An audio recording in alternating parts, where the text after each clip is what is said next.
provided wherewithal in terms of precision munitions. The Indian Air Force obviously had their assets up in the sky, and I will here request Air Marshal Bharti, the Director General of Air Operations, to detail for you the methodology that the men in blue adopted to successfully manifest this mission. Thank you, Rajiv. A very good evening, ladies and gentlemen.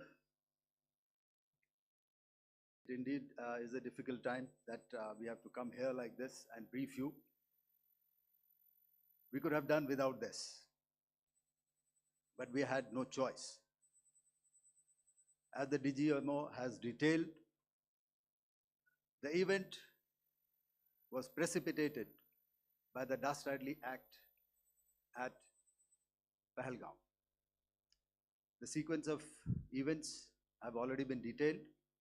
We carefully selected the targets, and out of the 9 selected targets, the target systems that were given to the Indian Air Force were the notorious training camps at Bhavalpur and Muridke, these being further from the international boundary.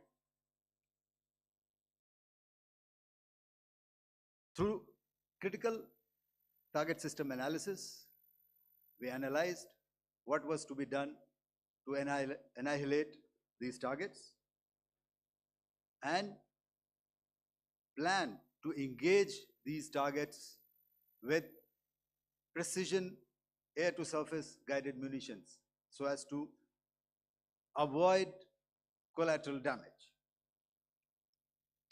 The modalities of planning process I will not go through at this instant.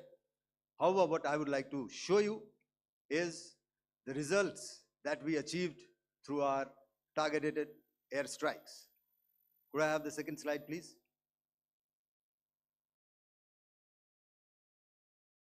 Yeah, change, please.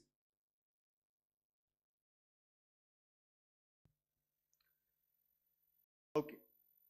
This is what the terror infra at Muridke looks like.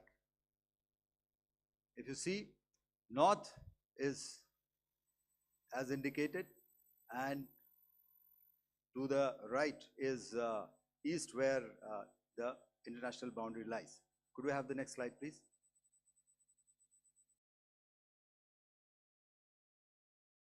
Orientating. Just go back one slide.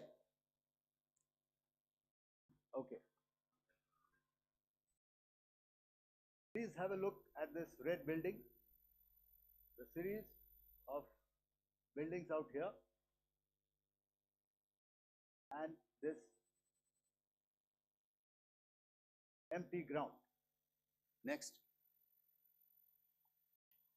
If you relate, the empty ground is here, and you see this is the first weapon that is impacting. This is the impact point number 1 on Muridke training camp with our precision guided weapon on early morning 7.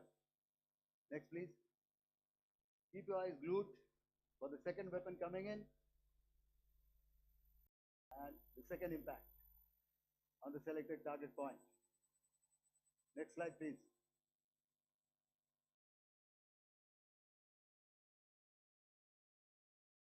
Third weapon, third impact.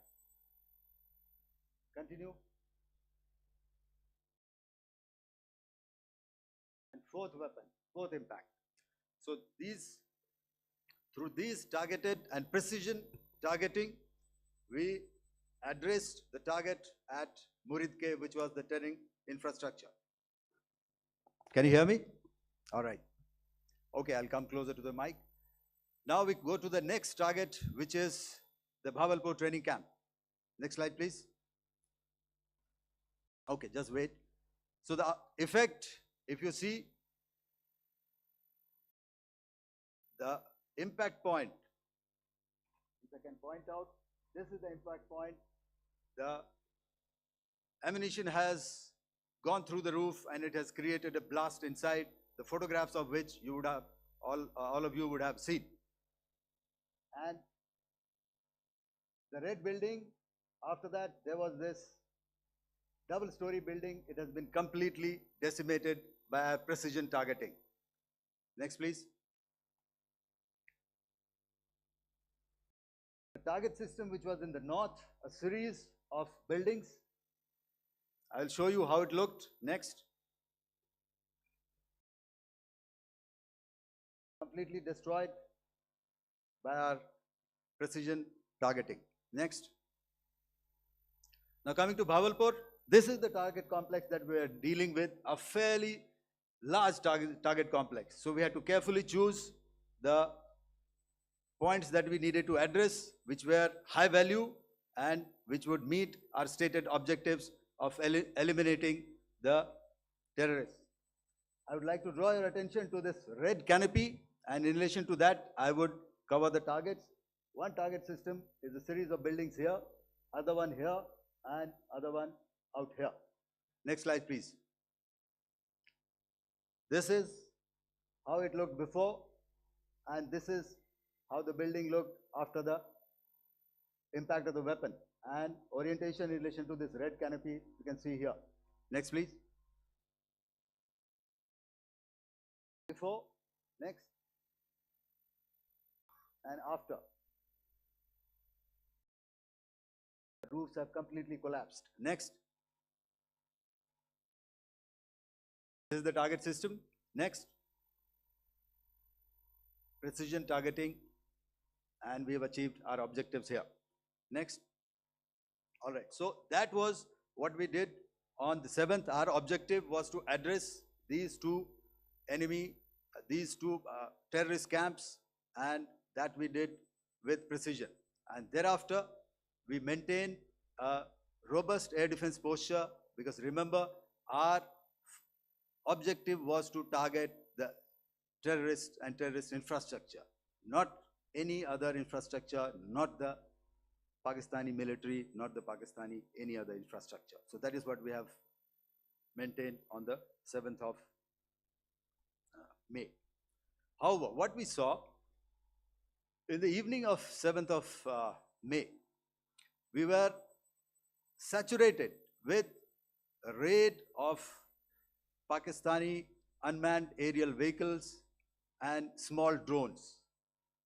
And these came in waves in our civilian areas, over our military installations, and all of them were successfully intercepted. Few of them did manage to land. However, there was not much damage that they did. And we have our robust counter-US hard kill and soft kill systems which did the job. However, the difference here was that we had targeted the terrorists. The adversary now has targeted our civilians and the military infrastructure. So it had to be responded to.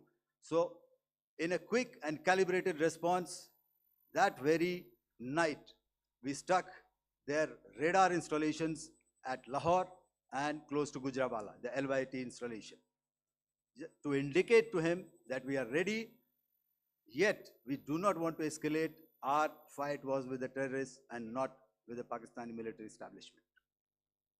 Thank you.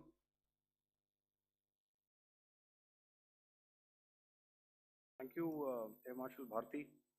So, ladies and gentlemen, he's outlined operations not only on the night of 6th and 7th of May, when Operation Sindoor commenced,